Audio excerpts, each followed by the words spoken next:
He explored set design, wrote screenplays, collaborated on films, and even designed the Chupa Chups lollipop logo.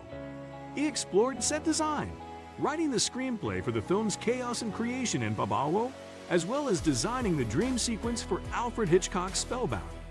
His set designs included the ballet Bacchanal for the New York Metropolitan Opera, the nightclub decor for the Copacabana in New York, and a dreamlike set for a production of Tristan and Isolde in Rome. 8. Dalí would draw on the backs of checks to avoid paying restaurant bills. Even though he lived an extravagant lifestyle, the surrealist artist was not always keen on footing the lofty bills that came with such luxury.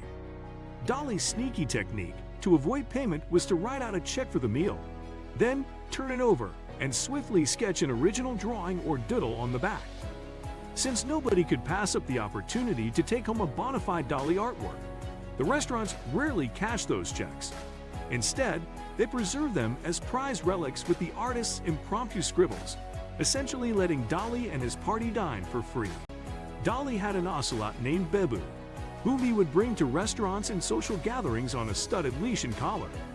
When dining with Babu in New York, a frightened patron was reassured by Dalí that the ocelot was simply painted over in an op art design. Dalí's pampered pet reflected his flamboyant personality. In fact, the character Chiro in the cartoon Archer has an ocelot named Babu, likely inspired by Dalí's iconic cat.